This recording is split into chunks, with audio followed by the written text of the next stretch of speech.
Halo pemirsa, kembali lagi dengan saya Dr. Dona di program Cantik yang secara spesial akan membahas mengenai perkembangan di dunia kecantikan, khususnya di bidang estetika medis. Dan kami selalu menghadirkan narasumber yang sangat ahli di bidangnya. Inilah program Cantik, Beauty is for Everyone.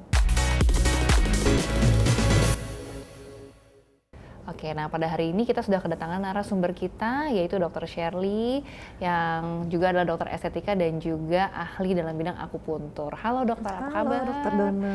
Aduh, fresh banget ya dok ya. Sehat dok? Sehat, gimana Dr. Dona? Sehat juga dok. Nah, tapi hari ini dok ya, kemarin kita ngebahasin soal estetik ya dok ya. Nah, ternyata ada satu hal yang belum kita bahas juga nih dok, yaitu soal rambut. Rambut ya. Karena sebenarnya rambut ini juga termasuk ya dok ya. Termasuk estetik juga. Estetik juga, dan ternyata cukup banyak juga pasien-pasien yang mengeluhkan rambutnya rontok. Nah mungkin kalau kita nih dok ya di bidang estetika medis, bagaimana sih kita mendefinisikan rambut rontok? Rambut rontok. Jadi rambut rontok itu kerontokan pada rambut yang terjadi secara tiba-tiba dan menyeluruh. Oh menyeluruh. Diffuse gitu. Jadi terjadi pada seluruh satu kulit kepala itu. Gitu. Terutama pada fase telogen. Pada fase telogen itu fase di mana itu fase pada pertumbuhan rambut di mana rambut itu berhenti pertumbuhannya dan pada waktunya emang rontok. Tapi itu sebenarnya normal. Oke. Tapi kalau kita kalau sebut kerontokan rambut yang tidak wajar, fase telogennya emang lebih banyak. Lebih banyak. Jadi pasien bisa merasakan rambut yang rontok itu lebih banyak daripada biasanya gitu ya. Nah, itu juga jadi problem. Sering juga dok di klinik ya, aku juga sering banget dapat keluhan rambut pasien itu rontok ya, baik pria maupun wanita. Nah, sebenarnya kalau tadi dokter bilang sebenarnya rambut rontok itu kan normal ya. Memangnya seperti apa sih dok fase atau siklus pertumbuhan rambut normalnya? Berarti kan rambut itu ada fase-fase deh. Ada fase-fasenya. Jadi ada fase pertumbuhan yang kita sebut sebagai fase anagen. Fase anagen yang pertama ya, fase pertumbuhan. Itu fasenya cukup panjang. Biasa 2-7 tahun dan itu fase pertumbuhan rambut. Waktunya rambut itu emang tumbuh gitu. Makanya rambut bisa panjang karena ada fase anagen ini. Lalu ada juga fase katagen. Itu fase di mana rambut itu beristirahat. Gitu, stop untuk tumbuh. Stop dia berhenti pertumbuhan. Itu waktu yang singkat sih, biasanya 2-3 minggu. Lalu ada juga fase telogen. Telogen itu di mana rambut yang waktunya dia rontok. Udah waktunya rontok emang rontok. Tapi itu sebenarnya normal. Biasanya 10-15% itu normal. Jadi memang sebenarnya rambut kita nih di kepala kita itu tidak 100% semua di fase anagen ya dok ya, berarti ya. Jadi memang ada 10-15% yang di fase telogen dan pasti akan rontok sebenarnya. Pasti akan rontok, itu nggak apa-apa, itu wajar. Dalam sehari rambut itu rontok, itu wajar sih, asal nggak terlalu banyak, nggak berlebihan ya. Jadi sebenarnya jangan khawatir kalau rambut kita tuh ada 1-2 gitu ya, rontok, kita sisir wajar. Terus rontok itu wajar ya dok ya. Nah tadi aku highlight ada kata kunci tuh rontok mendadak dan cukup banyak ya, dari segi jumlahnya tiba-tiba. Nah kira-kira ada nggak sih dok faktor penyebabnya yang membuat seseorang tuh rambutnya jadi rontok gitu, atau lebih rontok lah gitu? Ada biasanya tuh karena stres. Stres bisa secara fisik, bisa secara emosional. Terus ada juga trauma fisik ya. Dari stres itu. Karena trauma fisik, bisa juga karena rasa kehilangan yang tiba-tiba. Misalkan ada kerabat yang meninggal, itu kan jadi stres. Jadi stres emosional. Bisa menimbulkan rambut jadi rontok. Terus selain stres bisa juga karena obat-obatan. Obat-obatan juga bisa dok? Iya, antikoagulan atau retinoid itu bisa bikin rambut rontok juga. Oh retinoid juga bisa. Padahal kita sering pakai retinoid ya untuk kasus-kasus misalnya acne gitu kan ya. Gitu. Bisa menimbulkan rambut rontok. Gitu. Atau bisa juga karena penyakit atau karena demam.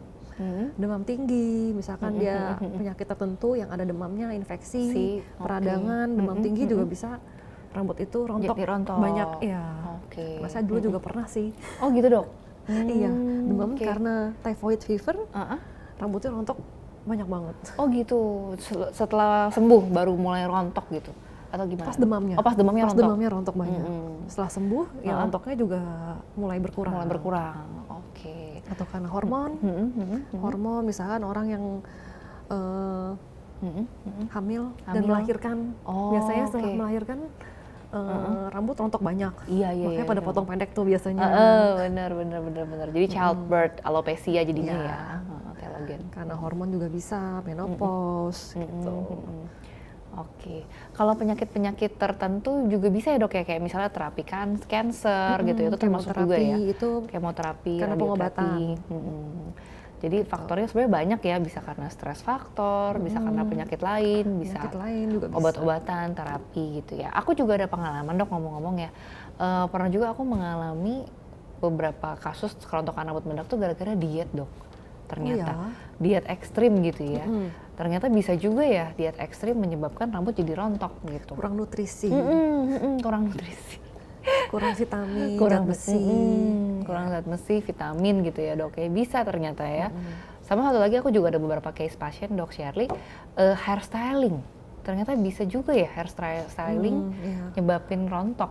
Ini karena pewarnaan rambut atau curly. Ternyata itu juga bisa ya dok kimia, ya. Bahan-bahan kimia jadi mencetuskan masuk ke fase telogen. Banyak sih penyebab kerontokan rambut. Betul. Beberapa juga ada yang karena COVID ya dok ya, kalau nggak salah tuh. Setelah momen selesai COVID udah mulai reda, terus banyak juga yang ngalamin kerontokan gara-gara COVID gitu. Nah ini topiknya menarik banget sebenarnya Dr. Shirley ya, karena aku kalau di klinik Dr. Shirley juga pastinya ada juga ya dok ya perawatan untuk rambut ada ya untuk rambut ya, karena memang pasiennya cukup banyak dan banyak dikeluhkan sebenarnya oleh masyarakat ya. Bener, oleh masyarakat juga gitu. Aku waktu itu dalam 1 bulan itu ada kayak lebih dari hampir 10 pasien itu di bulan yang sama tuh treatment rambut dok. Untuk rontokan. Sampai aku tuh kebawa mimpi loh, jangan-jangan rambutku ikutan rontok juga. Karena terapinya jadinya kayak sehari tuh bisa 3-4 pasien. Yang datang dengan keluhan rambut rontok kayak gitu. Dengan ya macam-macam tadi tuh, ada yang gara-gara hairstyling juga. Kurang protein, kurang nutrisi ya, makannya kurang, diet berlebihan kayak gitu, ternyata bisa juga gitu ya. Oke dok, nanti kita akan selanjutnya membahas mengenai, tentunya kita akan bahas juga mengenai terapi-terapi pilihan ya nanti ya, apa yang bisa kita kerjakan gitu ya, terus bagaimana mencegah kerontokan rambut. Tetap bersama dengan kami di program Cantik, Beauty is for Everyone.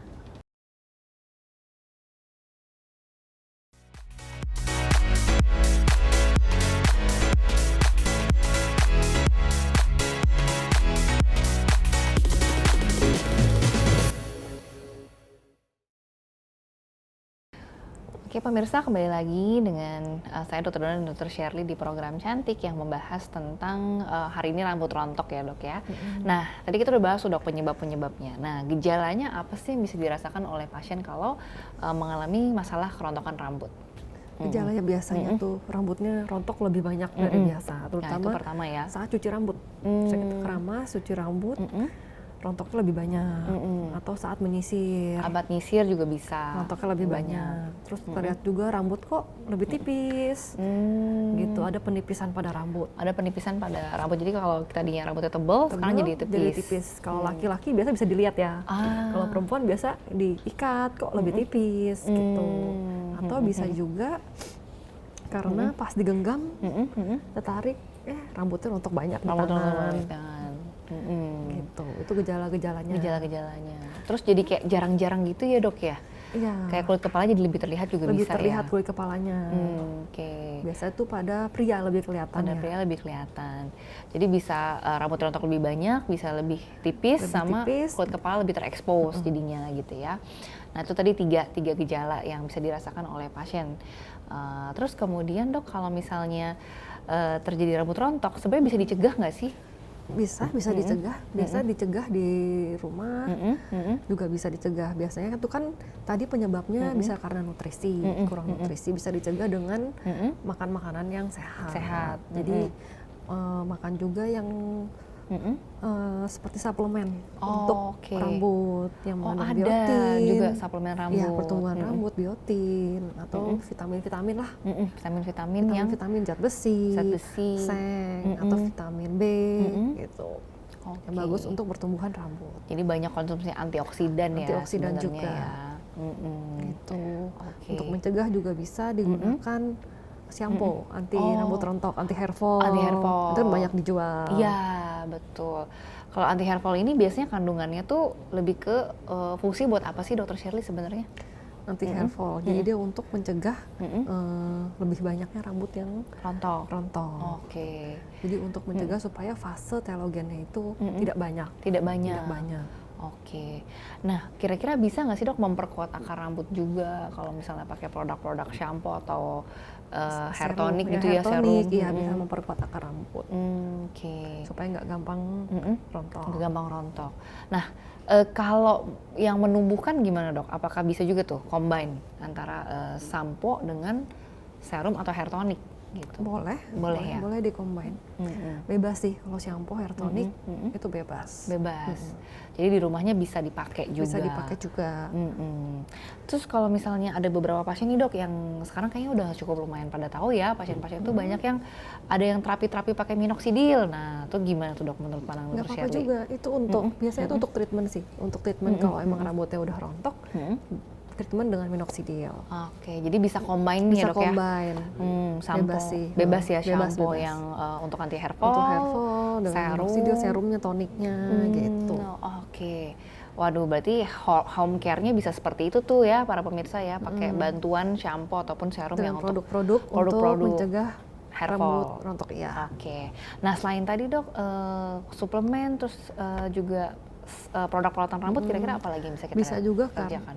Kan tadi penyebabnya ada juga karena stres. Jadi bisa juga kita kelola stres dengan baik gitu, dengan berolahraga misalkan atau dengan meditasi, yoga gitu, melakukan hobi-hobi kita yang kita suka supaya nggak terlalu stres. Karena kalau stres itu fase telogen juga lebih banyak jadinya, cenderung lebih banyak. Jadi mempercepat juga fase telogen. Oke, Dok Sherry, ada nggak pengalaman pasien tuh yang mengalami kerontokan rambut karena problemnya stres? Ada. Ada. Jadi dia itu karena stres, jadi dia spontan ya, spontan dia cabutin sendiri rambutnya. Gitu. Iya. Jadi rontoknya itu gara-gara dicabut sendiri. Jadi pitak dong dok? Jadi pitak. Oh bener, jadi pitak jadinya? Jadi nggak ada rambutnya tuh kira-kira segini. Jadi bentukannya tuh emang kulit kepala jadi kosong gitu ya dok ya? Bentuknya bulat gitu ya, karena dicabutin Karena dicabut sendiri. Tanpa sadar, kalau stres tuh emang dia suka sensasi rasa pas rambut itu cabut ya. Katanya seperti itu. Jadi bikin dia lebih lega gitu ya. Iya. Memang kayak gitu biasanya ada kelainan juga ya. Maksudnya kayak harus konsultasi. Harus konsultasi, itu bisa diobati. Bisa diobati, betul. Tapi juga rambutnya bisa diterapi. Rambutnya juga diterapi. Bisa diterapi tentunya. Oke. Nah, terus nanti boleh di-share ya dok ya, kira-kira pada pasien yang tadi dokter sharing itu terapinya apa? Ya, boleh. Oke, tapi kita sekarang ke pencegahan dulu nih ya. Sama kira-kira terapi apa lagi yang bisa kita kerjakan di rumah gitu. Ya. Gitu. Tadi kalau ke pencegahan, mencegahnya kan dengan nutrisi, makan makanan yang sehat, mengandung vitamin, itu juga sama dengan treatment di rumah juga sama. Jadi yang mengandung vitamin-vitamin A, B, C, D, E, K gitu, dan juga biotin, zat besi, seng. Juga dengan asam omega 3. Oke, waduh, konsumsi omega 3 bisa bantu juga ya untuk pertumbuhan rambut gitu. Sama manajemen stres yang tadi, dengan stresnya terkontrol kan juga rambutnya juga nggak gampang rontok. Oke, penggunaan masker rambut gimana menurut dokter? Masker rambut juga boleh digunakan untuk bantu supaya rambut lebih sehat. Lebih sehat ya? Lebih sehat, pertumbuhannya supaya lebih banyak yang tumbuh juga ada kan, tonik-tonik untuk pertumbuhan rambut, seperti itu. Oke. Biasanya akan ngasih hasil berapa lama sih dok kalau kita rutin merawat rambut kita ya, maksudnya dengan menggunakan serum-serum, hair tonic, ataupun bahkan yang lebih agak maksudnya masuk ke kategori obat itu kan minoxidil ya sebenarnya ya. Nah, berapa lama sih dok harus dipakai rutin supaya hasil tuh jadi udah lumayan terlihat lah untuk pasien? Hasil kelihatan ya. Kalau hasil kelihatan emang kalau produk-produk yang seperti shampoo itu emang harus terus-menerus. Kalau cuma sekali 2 kali pakai shampoo-nya juga kan ya belum kelihatan ya dok belum kelihatan ya. Harus terus-menerus, tergantung keramasnya. Kadang ada yang keramasnya juga setiap hari. Nah, kalau keramasnya setiap hari ya mungkin dalam beberapa sebulan mungkin lebih kelihatan efeknya gitu. Iya. Memang terapi-terapi rambut ini kadang emang harus harus sabar. Iya benar. Dua-duanya ya. Jadi kitanya harus sabar, pasien juga harus sabar. Apalagi cuma produk-produk shampoo, conditioner, tonik gitu, emang harus sabar. Harus sabar, bener. Karena memang pertumbuhan rambut tadi Dokter Shirley bilang aja fase anagen aja bisa 2-6 tahun ya. Jadi kalau kita cuma terapi dengan menggunakan produk-produk home care ya harus sabar gitu ya pemirsa. Pemirsa Paling sekitar 3 minggu baru terlihat baru lebih kelihatan. Sampai 1 bulan gitu. Betul. Oke, wah tadi seru banget kita ngomongin bagaimana cara mencegah dan juga home care apa yang bisa kita kerjakan untuk mencegah kerontokan rambut atau mengatasi. Nah, tapi kita akan kembali lagi dengan sesi selanjutnya, kita bahas mengenai terapinya ya dok ya, terapi apa saja di klinik yang bisa kita kerjakan setelah pariwara berikut ini. Tetap di program Cantik, Beauty is for Everyone.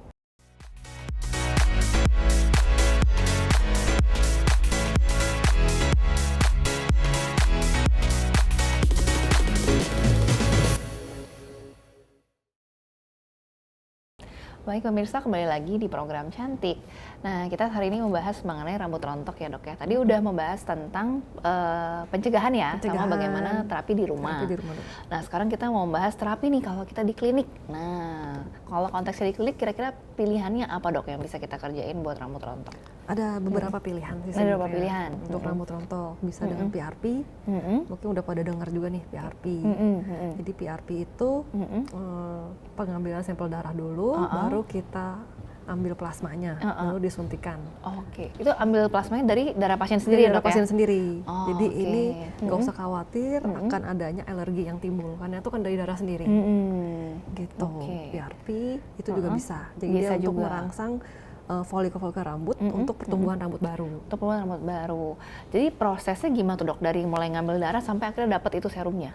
Jadi awal-awal kita ambil dulu darahnya, bisa dianestesi, bisa juga enggak karena di kulit kepala ya, tergantung pasien sih. Tergantung pasiennya gimana ya. Ambil dulu darahnya, lalu kita masukkan ke dalam alat untuk disentrifuge, gitu. Untuk pisahkan ya antara sel dengan si plasmanya. Nanti kita ambil plasmanya untuk disuntikan atau bisa juga menggunakan microneedling. Pada kulit kepala. Microneedling itu apa dok maksudnya? Microneedling itu seperti dermapen, contoh ya. Contohnya begitu, atau laser roller gitu. Biasa sih needling sih. Needling. Jadi kita pakai misalnya jarum kecil gitu ya. Kecil untuk dibuat perlukaan pada kulit kepala untuk merangsang pertumbuhan kolagen di situ. Produksi kolagen lebih banyak. Jadi sambil ditusuk ringan kulit kepalanya sambil diolesin tadi yang serum dari darahnya pasien sendiri. Dari darah pasien. Bisa juga dengan serum dari yang lain, produk-produk lain, vitamin, mineral gitu. Nggak harus dari darah. Bisa juga serum, emang serum untuk hair growth. Itu juga bisa. Itu juga serum bisa. Itu. Jadi bisa pakai darahnya pasien sendiri, tapi bisa juga pakai serum lain. Oke. Nah, kira-kira ada perbedaan nggak dok secara hasil ya atau efektivitasnya yang antara pakai darahnya pasien sendiri dengan pakai PRP atau dengan pakai serum pabrikan gitu? Kalau PRP itu biasanya kalau pasien yang alergi terutama suka alergi dengan bahan-bahan tertentu yang ada di dalam serum yang dari pabrik, itu biasa kita lebih sarankan menggunakan PRP. Itu. Tapi kalau emang pasiennya udah cocok dengan produk dari serum dari pabrikan, biasanya ya nggak apa-apa juga. Gitu. Cocok-cocokan sih sebenarnya biasanya. Bisa cocokkan biasanya ya. Kalau misalnya pasiennya udah terlalu tua, aku pernah denger nih dok, katanya PRP itu tergantung juga sama kualitas darahnya pasien ya? Iya, betul. Jadi kalau misalnya pasiennya orang tua, apakah akan berbeda nih sama kalau pasiennya orang muda nih kalau kita terapi PRP misalnya? Iya, kalau orang muda biasanya kan darahnya juga masih bagus ya. Kualitas. Tapi tergantung juga gaya hidup. Gaya hidup juga pengaruh. Kalau dia tidurnya suka malam, suka bergadang, atau terlalu banyak konsumsi alkohol, rokok, biasanya obat-obatan, darahnya biasa kualitasnya juga kurang baik ya. Gitu. Jadi nanti hasilnya juga kurang. Jadi memang kalau PRP ini salah satunya adalah sangat pengaruh terhadap lifestyle-nya pasiennya sendiri. gitu. Sedangkan kalau yang memang pabrikan sudah terstandar gitu ya dok ya. Tapi pasti kalau resiko alergi sih dari PRP lebih kecil. Iya, lebih nggak ada sih karena itu kan dari darah sendiri. Otomatis juga alergi juga nggak ada. Nggak ada ya, oke. Nah kalau dari PRP baik, berarti kan kalau misalnya terapi rambut gitu ya, baik dengan PRP ataupun serum penumbuh rambut, itu kira-kira butuh waktu berapa lama ya dok ya terapinya, dan juga hasilnya tuh setelah berapa kali treatment kira-kira? Biasanya pengulangan ya. Kalau serum ataupun terapi biasanya tuh ambil paket, biasa kita paket. Oh, biasanya berulang? Paket berulang. Bisa paket 6 kali misalkan.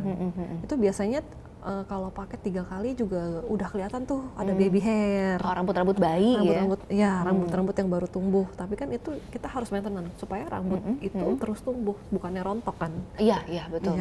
Jadi kita juga harus maintenance beberapa kali lagi sampai rambutnya benar-benar kuat. Karena rambut baby kan masih lemah juga. Masih lemah juga. Tumbuh. Betul.